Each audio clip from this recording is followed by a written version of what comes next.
TV9 Bharatvarsh से exclusive बातचीत में केंद्रीय मंत्री अनुराग ठाकुर ने अखिलेश पर बड़ा हमला बोला है। पलायन के लिए मजबूर करने वाले पलायन कर गए, ये कहा है अनुराग ठाकुर ने। वो एक महीने में 300 यूनिट बिजली नहीं दे पाते थे, बिजली के तार कपड़े सुखाने के काम आते थे, ये कहा अनुराग ठाकुर ने। ये वही समाजवादी पार्टी है जिससे जनता खफा है। 10 मार्च को अखिलेश कहेंगे कि ईवीएम बेवफा है। सपा गठबंधन की लिस्ट में अपराधियों के नाम हैं। इनके कई उम्मीदवारों पर कई मुकदमे दर्ज हैं। अखिलेश डर के मारे उम्मीदवारों के नाम नहीं दे पा रहे हैं। इन तमाम बातों का जिक्र केंद्रीय मंत्री अनुराग ठाकुर ने टीवी9 भारतवर्ष के संवाददाता अभिषेक उपाध्याय के साथ खास बातचीत में किया। हमारे साथ में केंद्रीय मंत्री अनुराग ठाकुर मौजूद हैं। अनुराग जी, कल देखा आपको हजरतगंज चौराहे पर, आज शर्मा चाय की दुकान पे देखा। आप पब्लिक के बीच में जा रहे हैं प्रोटोकॉल के तहत और मैसेज दे रहे हैं। सबसे बड़ा मैसेज क्या है? आपने इनकम फॉर्म टेरर की बात की थी, जो आपने एक बाइट दी थी, वो मैसेज सबसे बड़ा है क्या आपका? सबसे बड़ी बात यह है कि लोगों को सुरक्षा मिली, महिलाओं को सुरक्षा, सम्मान और अधिकार। यूपी फिर मांगे भाजपा सरकार। लोगों के मन में है कि लोग सुरक्षित महसूस करते हैं और यही कारण है कि आज महिला कार्यकर्ता सड़कों पर उतरी हैं, हाथों में प्ले कार्ड लेकर, हाथों में झंडे लेकर लोगों के बीच में है। और सबसे बड़ी बात है, बहू और बेटी अपने आप को सुरक्षित महसूस करती है तो उत्तर प्रदेश में भारतीय जनता पार्टी की सरकार सुरक्षित है। बहू और बेटियां मैसेज आज का यही है जो हम महिलाएं देख रहे हैं। भाजपा सरकार में भी, उत्तर प्रदेश में भी। उत्तर प्रदेश में क्यों? क्योंकि भाजपा की सरकार है, योगी आदित्यनाथ की सरकार है, इसीलिए सुरक्षित महसूस करती है। क्योंकि जो पलायन के लिए मजबूर करते थे, आज वो स्वयं पलायन कर चुके हैं। जो अपराध, माफिया, गुंडा राज के लिए जाने जाते थे, उनके ऊपर कड़ा प्रहार किया है तो योगी आदित्यनाथ जी की सरकार ने किया है।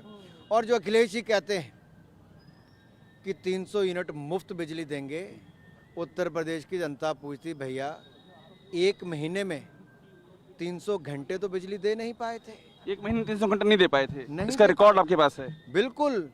7 दिन में बिजली तो 7 दिन रात में बिजली। ये तो जैसे अरविंद केजरीवाल जी दिल्ली में चलाते ना ऑड एंड इवन, वैसे अखिलेश जी यहाँ पर वो करते थे। और ये कहते हैं ये वही सपा, ये नई सपा है। मैं कहता हूँ ये वही सपा है जिनसे जनता खफा है।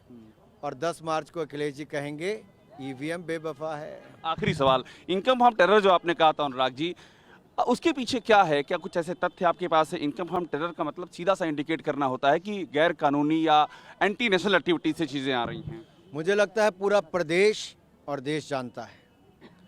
जिस सरकार में, सपा सरकार में, हर चौथे दिन दंगा होता था, आपराधिक घटनाएं होती थी और जहां पर मुख्यमंत्री सोए रहते थे, संरक्षण देते थे, समाजवादी पार्टी की ये लाल टोपी सीधे तौर पर उससे जुड़ी हुई है। और मैं स्पष्ट तौर पर कहना चाहता हूं, अखिलेश जी पहले दिन भी मेरी बात का जवाब नहीं दे पाए। मैंने सवाल किया था कि सपा गठबंधन की लिस्ट में उन लोगों का नाम है, एक जेल में है तो एक बेल पर है। आज थाने में चले जाइए, थाने वाले कहते हैं अरे ये इनकी गठबंधन की लिस्ट से ज़्यादा ये कोई चार्जशीट वाला खाता बाहर आए दिखता है। ये वो लोग हैं जिनके ऊपर एक नहीं कई मुकदमे थानों में दर्ज हैं। और इसीलिए ये जो आप कहते हो ना कि इन्होंने निकाली अपनी लिस्टें, एक ही निकल पाई, दूसरी लिस्ट नहीं आई। क्यों नहीं आई? क्या लगता है आपको? पूछिए ना, अखिलेश जी के पूछिए। क्या डर सता रहा है कि अखिलेश जी अपने गठबंधन के उम्मीदवारों के नाम घोषित नहीं कर पा रहे?